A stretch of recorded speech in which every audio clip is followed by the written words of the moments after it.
오늘은 지구 반대편 터키에서 전해진 특별한 소식을 준비했습니다. 세계 유명 견종들도 해결하지 못한 위험한 상황에서 우리나라 진돗개가 보여준 놀라운 활약상과 한 가족에게 전해준 감동적인 이야기를 전해드리려고 해요. 시작하기에 앞서 지난 영상에서 보내주신 따뜻한 응원과 관심에 진심으로 감사드립니다. 여러분께서 남겨주신 댓글 하나하나가 저희에게 큰 힘이 되고 있어요. 오늘 전해드릴 소식은 천년의 역사를 가진 우리 진돗개의 우수성을 다시 한번 입증하는 감동적인 사연입니다. 머나먼 타국에서 빛을 발한 우리 진돗개의 놀라운 이야기, 지금 시작하겠습니다. 안녕하세요. 터키 중앙아나톨리아의 작은 마을에 사는 제이라입니다. 제 이야기를 들려드리기 전에 우리 마을이 처한 끔찍한 상황부터 말씀드려야 할 것 같네요. 지금 이 순간에도 우리 마을은 두려움에 떨고 있으니까요. 매일 아침 창문을 열면서 한숨부터 나옵니다. 거리 곳곳에서 들개 무리들이 배회하는 모습이 보이거든요. 한때는 정말 평화롭고 아름다웠던 우리 마을이었습니다. 봄이면 아이들이 거리에서 뛰어놀고 노인들은 거리 카페에 모여 차를 마시며 이야기꽃을 피웠죠. 하지만 지금은 모든 것이 달라졌어요. 마을 어귀에서 시장까지, 학교 앞에서 공원까지 들개들이 자신들의 영역을 넓혀가며 주민들의 일상을 위협하고 있습니다. 믿기 힘드시겠지만 지난 3년간 우리 마을과 인근 지역에서만 65명이 목숨을 잃었다는 사실이 있습니다. 저도 처음 이 소식을 들었을 때는 마치 멀리 있는 다른 나라 이야기처럼 느껴졌어요. 하지만 이제는 달라요. 매일 아침 뉴스에서는 새로운 피해 소식이 들려오고 이웃들은 하나둘 이사를 가고 있습니다. 마을 전체가 공포에 휩싸여 있죠. 우리 마을의 평화로운 일상이 무너진 건 불과 1년 전부터였어요. 처음에는 들개 한두 마리가 시장 근처를 어슬렁거리는 정도였습니다. 그때만 해도 마을 사람들은 불쌍한 유기견이려니 하고 가끔 먹이를 주기도 했었죠. 하지만 시간이 지날수록 들개들은 무리를 이루기 시작했고 점점 더 대담해졌어요. 이제는 사람을 보고도 도망가지 않고 오히려 위협적인 태도를 보이기 시작했습니다. 지난달에만 해도 3건의 큰 사고가 있었어요. 우체부 메흐메트 아저씨가 오토바이를 타고 배달하다가 들개 무리에게 쫓겨 다리가 부러지셨고 이웃집 마흐메트 할아버지는 새벽 기도를 가시다가 들개에게 물려 병원에 입원하셨죠. 맞은편 집에 사는 파티마는 들개에 물린 후 감염으로 한 달을 병원에서 보냈고 옆집 야스민 할머니는 쓰레기를 버리러 나갔다가 들개에게 쫓겨 넘어져 고관절이 부러지셨어요. 이제 우리 마을에서는 아이들의 웃음소리를 들을 수 없게 되었습니다. 학교도 등하교 시간에 교사들이 직접 아이들을 호위할 정도예요. 마을 주민들은 해가 지기 전에 집으로 서둘러 돌아가고 밤이 되면 마을은 마치 유령 도시처럼 변해버리죠. 창문 밖에서 들리는 들개들의 울음소리만이 이곳이 아직 살아있다는 것을 알려줍니다. 특히 우리 마을은 지리적 특성 때문에 들개 문제가 더 심각했어요. 마을 주변으로 울창한 숲이 있어서 들개들이 숨기 좋았고 인근 도시의 쓰레기 매립장이 가까워 먹이를 구하기도 쉬웠죠. 겨울이 되면 먹이를 찾아 마을로 내려오는 들개들이 더 많아졌고 그만큼 위험도 커졌습니다. 터키 정부도 손 놓고 있진 않아요. 공격적인 게 안락사 허용 법안을 추진하고 있지만 이게 또 다른 문제를 낳고 있습니다. 동물보호단체들이 강하게 반발하고 있거든요. 길거리에서는 연일 시위가 벌어지고 텔레비전에서는 전문가들의 격렬한 토론이 이어지고 있습니다. 하지만 그 사이에도 우리의 공포는 계속되고 있죠. 얼마 전에는 정부가 포획한 들개들을 교외의 보호소로 옮기는 시도를 했어요. 하지만 이마저도 실패로 돌아갔습니다. 보호소의 수용 능력은 한계가 있었고 결국 들개들은 다시 마을로 돌아왔죠. 더 큰 문제는 이런 경험으로 인해 들개들이 인간을 더 경계하고 공격적으로 변했다는 점입니다. 결국 정부는 새로운 해결책을 모색하기 시작했어요. 전문 사냥개나 경비견을 투입해 들개들을 제압하겠다는 계획이었죠. 처음에는 반신반의했습니다. 과연 다른 개들이 이 문제를 해결할 수 있을까 하는 의구심이 들었거든요. 지금 생각해보면 그때 제가 얼마나 절박한 상황에 처하게 될지 전혀 몰랐던 것 같아요. 제 가족의 이야기를 들려드리기 전에 한 가지 말씀드리고 싶은 게 있습니다. 우리 마을의 비극은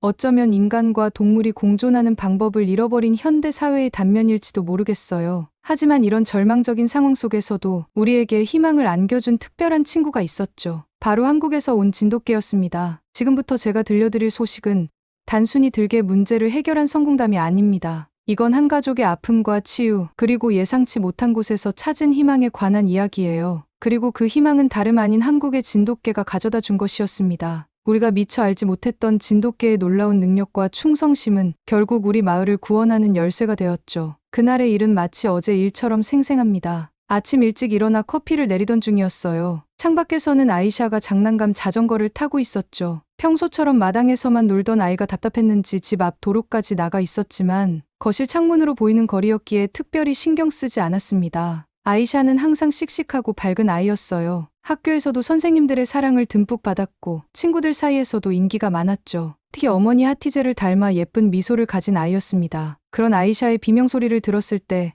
제 심장이 멎는 줄 알았어요. 한순간이었습니다. 창밖을 보니 들개 5마리가 아이샤를 에워싸고 있었어요. 비명을 지르는 아이샤를 향해 달려나가려는 순간 어머니 하티제가 먼저 밖으로 뛰쳐나가셨습니다. 아이샤야 하고 외치시는 어머니의 목소리가 아직도 귓가에 맴돕니다. 하티제는 평생을 교사로 지내신 분이에요. 아이들을 너무나 사랑하셨죠. 은퇴하신 후에도 동네 아이들에게 무료로 과외를 해주실 정도로 교육자의 마음을 놓지 않으셨습니다. 그런 어머니가 손녀를 구하기 위해 망설임 없이 뛰어드신 거예요. 들개들이 아이샤의 다리를 물어뜯고 있었습니다. 하티제가 빗자루로 들개들을 쫓아내려 했지만 오히려 들개들의 표적이 되고 말았어요. 저는 그저 부엌칼을 들고 달려나가는 것밖에 할 수 없었습니다. 정신없이 소리를 지르며 달려가는 동안 이웃집 알리 아저씨가 총을 들고 나와 공포탄을 쏘아주셨죠. 다행히 그 소리에 들개들이 도망갔습니다. 하지만 이미 큰 상처를 입은 후였어요. 아이샤는 다리와 허벅지에 깊은 상처를 입었고 하티제는 얼굴과 팔에 큰 부상을 당했습니다. 구급차가 올 때까지 저는 그저 피범벅이 된 두 사람을 안고 울기만 했어요. 병원에서는 다행히 생명에는 지장이 없다고 했습니다. 하지만 후유증이 심각했어요. 아이샤는 깊은 트라우마에 시달리기 시작했습니다. 밤마다 악몽에 시달렸고 창밖을 보는 것조차 두려워했죠. 매일 밤 엄마, 개들이 와요. 라며 울며 깨는 아이를 달래느라 저도 잠을 이루지 못했어요. 학교에도 다니지 못하게 되었습니다. 등교 시간만 되면 온몸이 떨리고 열이 나는 거예요. 정신과 상담을 받아보았지만 의사 선생님도 시간이 필요하다고만 하셨죠. 한창 뛰어놀아야 할 나이의 아이가 방 안에만 갇혀 지내는 모습을 보는 게 너무 가슴 아팠어요. 하티제도 많이 힘들어하셨습니다. 얼굴에 남은 흉터 때문에 외출을 꺼리셨어요. 평생을 교단에 서시면서 당당하고 자신감 넘치셨던 분이 이제는 거울 보는 것도 피하시게 됐죠. 내가 좀 더 빨리 달려갔더라면 하시면서 자책하시는 모습에 마음이 무너졌습니다. 사고 이후 경찰과 시청을 찾아다녔어요. 하지만 돌아오는 건 늘 같은 대답뿐이었습니다. 현재 들개 문제로 바빠서 조사가 늦어지고 있습니다. 인력이 부족해서 지금은 어렵습니다. 책임을 미루기만 하는 그들의 태도에 분노가 치밀었죠. 남편 케말도 많이 힘들어했어요. 출근할 때마다 우리 걱정에 안절부절 못하셨죠. 결국 회사의 야근을 거절하고 해가 지기 전에 꼭 귀가하는 것으로 생활 패턴을 바꾸셨습니다. 퇴근길에 딸의 약을 사오시고 주말이면 정신과 상담을 함께 가주시면서 최선을 다해주셨어요. 저희 가족만의 일이 아니었습니다. 이웃들도 비슷한 공포를 겪고 있었어요. 맞은편 집 파티마는 들개에 물린 후 감염으로 한 달을 병원에서 보냈고 옆집 야스민 할머니는 쓰레기를 버리러 나갔다가 들개에게 쫓겨 넘어져 고관절이 부러지셨죠. 결국 우리 동네는 자체적으로 대책을 세우기 시작했습니다. 밤에는 동네 남자분들이 돌아가면서 순찰을 돌았고 아이들은 꼭 어른과 함께 다니게 했죠. 하지만 이런 노력에도 불구하고 들개들은 점점 더 대담해져만 갔어요. 특히 겨울이 다가오면서 상황은 더욱 심각해졌습니다. 먹이를 찾아 마을로 내려오는 들개들이 늘어났거든요. 시장에 가는 길도 전쟁터였어요. 15분 거리를 40분씩 걸어야 했죠. 들개가 자주 출몰하는 길은 피해서 돌아가야 했고 호루라기와 막대기는 필수품이 되었습니다. 저희 가족은 결국 심각한 선택을 해야 했어요. 더 이상 이대로는 살 수 없다는 생각이 들었거든요. 다른 동네로 이사를 가든지 아니면 강력한 경비견이라도 키워야 한다고 남편과 의논했습니다. 그때 케말이 제안한 것이 바로 핏불이었어요. 강인한 외모에 보호 본능도 강하다고 하니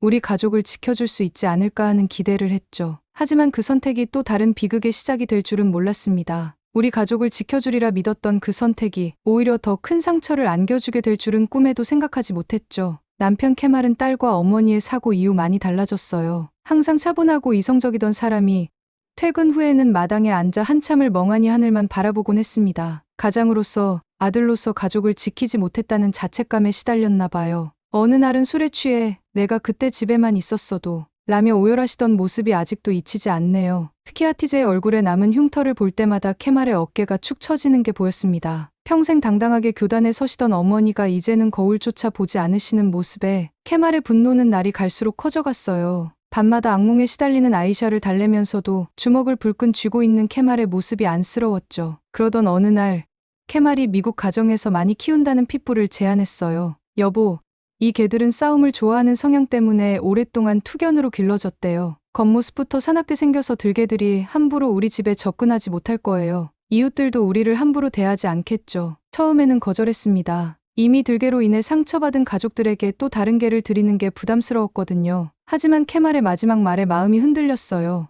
아이샤를 생각해봐요. 이 개가 있었다면 우리 딸이 그런 일을 당하지 않았을 텐데, 어머님도 그 끔찍한 상처를 입지 않으셨을 텐데, 결국 유기견 보호소로 향했습니다. 그곳에서 만난 핏불은 강인한 외모만큼이나 강한 인상을 주는 녀석이었어요. 보호소 직원은 이 개가 얼마나 충성심이 강하고 가족을 사랑하는지 설명해 주었죠. 마침 기본적인 훈련도 받은 개라고 했고, 케말은 그 자리에서 입양을 결정했습니다. 하지만 현실은 달랐어요. 집으로 데려온 지 한 달이 지났는데도 핏불은 저희 가족을 전혀 따르지 않았습니다. 밥 먹을 때를 제외하고는 저희를 보면 으르렁거리기 일쑤였죠. 특히 케말을 향한 적대감이 심했어요. 마치 이 집의 주인이 자신이라는 듯한 태도였죠. 아빠, 무서워요. 아이샤가 핏불을 보고 떠는 날이면 케말의 표정이 일그러졌어요. 우리 가족을 지키기 위해 데려온 개가 오히려 또 다른 공포가 되어버린 거죠. 하티제도 마당에 나가는 것조차 겁내시게 되었습니다. 상황이 이렇게 되자 케말의 스트레스는 극에 달했어요. 퇴근 후에는 핏불과 대치하듯 마당에서 한참을 서 있곤 했습니다. 이 개와 들개가 뭐가 다른 거죠? 둘 다 우리 가족을 위협하는 건데. 케말의 한숨 소리가 밤마다 들려왔어요. 그러던 어느 날 아침,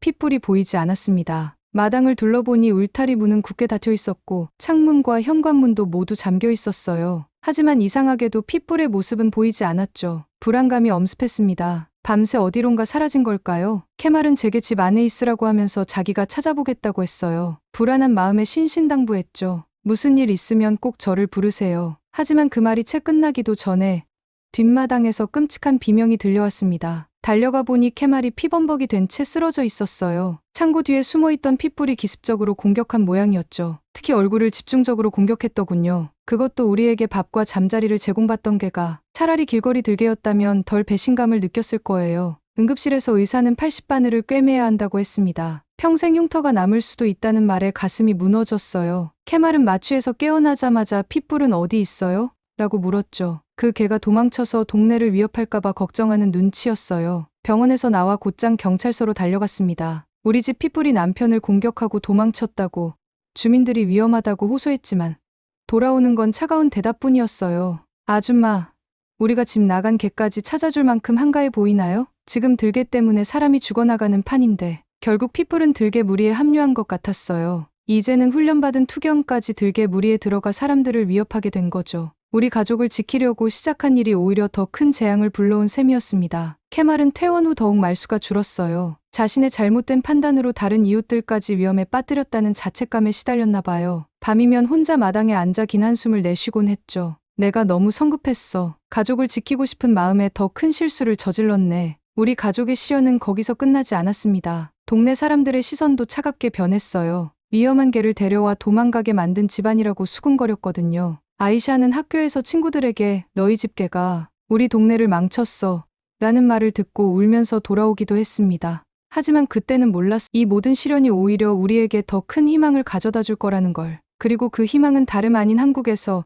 온 특별한 손님을 통해 찾아올 거라는 걸 말이에요. 날이 갈수록 들개 문제는 심각해져만 갔어요. 우리 가족의 핏불까지 들개 무리에 합류했다는 소식이 전해지면서 정부도 더는 미룰 수 없다는 판단을 했나 봅니다. 동물보호단체에서 새로운 제안을 했거든요. 들개들을 모두 안락사시키는 대신 이들을 제압할 수 있는 견종을 선별해 활용하자는 거였죠. 처음에는 반신반의했습니다. 이미 우리 가족이 핏불 사건으로 한 차례 실패를 겪었으니까요. 하지만 이번에는 달라서 체계적인 실험과 전문가들의 참여로 진행된다고 했습니다. 정부에서도 이 제안을 받아들였고 동물보호단체는 여러 나라에서 견종들을 데려오기 시작했어요. 첫 번째 실험 대상은 독일의 로트와일러였습니다. 대형견 중에서도 초대형견으로 불릴 만큼 체격이 좋은 견종이었죠. 로트와일러의 역사는 꽤 깊다고 해요. 로마 제국 시절 군대의 식량이 되는 소떼를 몰던 마스티프 견종이 조상이라고 합니다. 1700년대에는 독일 남서부 로트바일이라는 도시에서 가축을 지키는 경비견으로 활약했고 1900년대에는 경찰견과 구조견으로도 명성을 떨쳤다고 하더군요. 실험은 이미 포획한 들개들의 마당에 로트와일러를 풀어놓는 방식으로 진행됐어요. 맹견 조련사와 함께 시작된 실험에서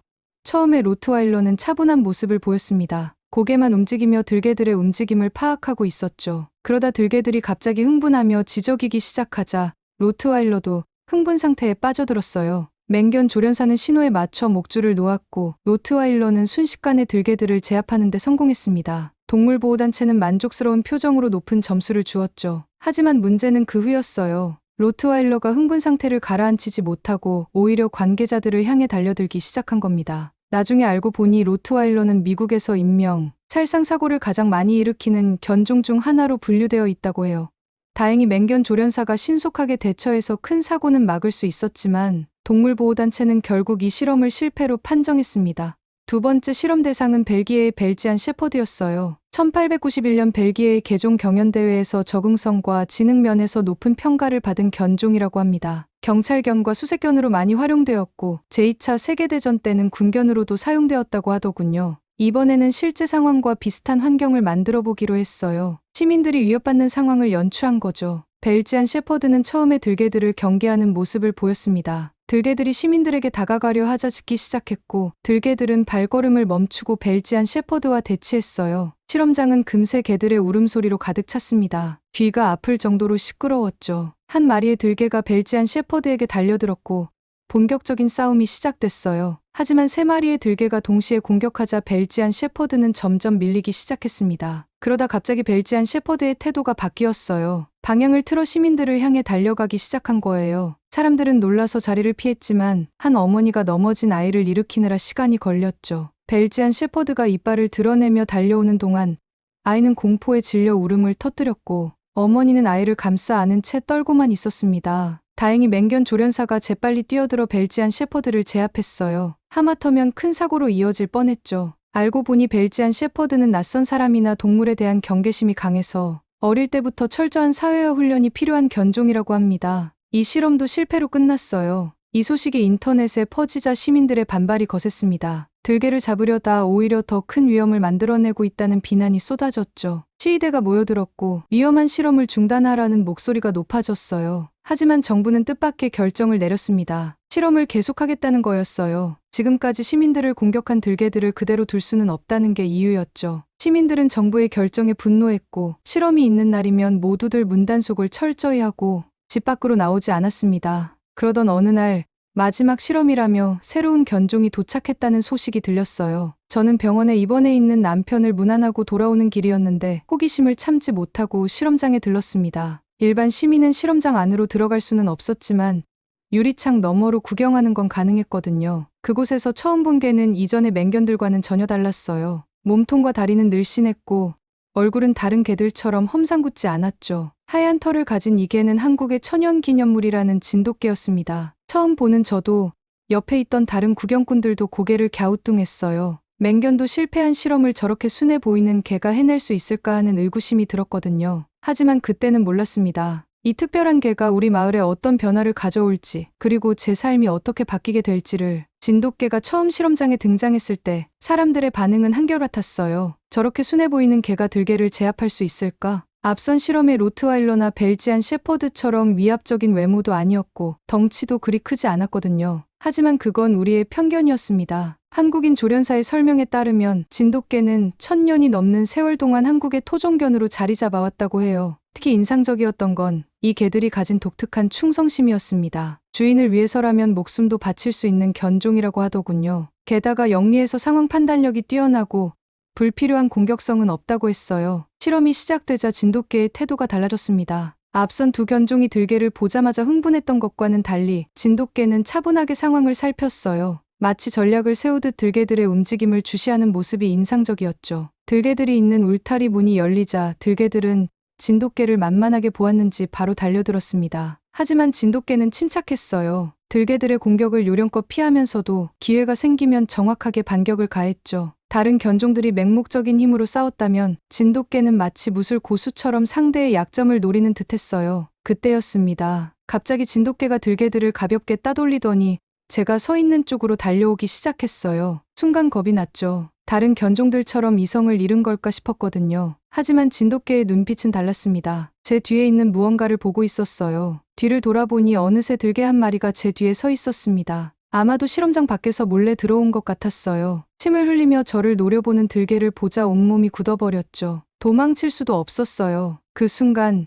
진돗개가 창문을 향해 몸을 날렸습니다. 창문이 산산조각 나는 소리와 함께 진돗개가 뛰어들었어요. 한치의 망설임도 없었죠. 자신의 몸이 다치는 것도 아랑곳하지 않고 낯선 사람인 저를 구하기 위해 창문을 깨고 들어온 거예요. 들개와 진돗개는 순식간에 격렬한 싸움을 시작했습니다. 그 광경은 지금도 잊을 수가 없어요. 다른 견종들이 보여준 맹목적인 공격과는 완전히 달랐거든요. 진돗개는 마치 무예를 하듯 정확하고 효율적으로 움직였습니다. 들개의 공격은 피하면서도 결정적인 순간에 치명상을 입히는 기술이 놀라웠어요. 진돗개의 하얀 털은 점점 붉게 물들어갔지만 포기하는 기색은 전혀 없었습니다. 오히려 제가 다치지 않도록 자신의 몸을 방패처럼 써가며 들개와 싸웠어요. 그 모습에서 이전의 맹견들에게서는 볼 수 없었던 고귀한 기품이 느껴졌죠. 하지만 그날의 사건은 거기서 끝이 아니었어요. 진돗개가 저를 구해준 직후 마을 광장에서 비명소리가 들렸거든요. 한 젊은 엄마가 아기를 안고 들개 무리에게 쫓기고 있었습니다. 이미 심각한 부상을 입었는데도 진돗개는 망설임 없이 그쪽으로 달려갔어요. 진돗개의 하얀 털은 이미 피로 물들어 있었고 다리도 절뚝거렸지만 묵직한 울음소리와 함께 들개 무리 속으로 뛰어들었죠. 그 광경은 마치 영화의 한 장면 같았어요. 한쪽 다리를 절면서도 어머니와 아기를 보호하기 위해 자신의 몸을 방패처럼 던지는 진돗개의 모습은 숭고하기까지 했습니다. 들개 5마리와 동시에 싸우면서도 진돗개는 끝까지 여성과 아기 쪽으로 들개들이 접근하지 못하게 막아섰어요. 피투성이가 된 채로도 진돗개는 포기하지 않았습니다. 점점 지쳐가는 모습이 보였지만 오히려 더 강한 의지로 들개들과 맞서 싸웠어요. 결국 들개 무리는 진돗개의 끈질긴 투지에 밀려 도망가고 말았죠. 동물보호단체 관계자들은 진돗개의 대단한 활약에 감탄했어요. 이건 단순한 싸움이 아니었다고 했죠. 진돗개가 보여준 건 무분별한 공격성이 아닌 상황을 판단하고 타인을 보호하려는 지능적인 행동이었다고 평가했습니다. 안타깝게도 진돗개는 심각한 부상을 입었어요. 특히 창문을 깨고 들어오면서 생긴 머리 부상이 걱정되었죠. 즉시 동물병원으로 이송되었는데 의사 선생님 말씀으로는 수술이 꽤 힘들 것 같다고 했습니다. 하지만 여기서 또 한 번 진돗개의 놀라운 면모를 보게 됐어요. 다른 견종들은 낯선 환경에서 불안해하고 공격적으로 변하기 쉽다고 하는데 진돗개는 치료 과정 내내 의료진을 잘 따랐다고 하더군요. 아픈 와중에도 조용히 치료를 견디는 모습에서 대단한 인내심이 느껴졌습니다. 모든 것이 끝난 후 진돗개는 마지막으로 주변을 둘러보며 다른 위험은 없는지 확인했어요. 그리고 나서야 지친 듯 그 자리에 쓰러졌습니다. 이제야 알게 됐어요. 진정한 강함이란 게 무엇인지를요. 그건 단순히 덩치가 크거나 사나운 게 아니었어요. 지혜롭게 상황을 판단하고 필요할 때 자신을 희생할 수 있는 용기, 그리고 무엇보다 따뜻한 마음.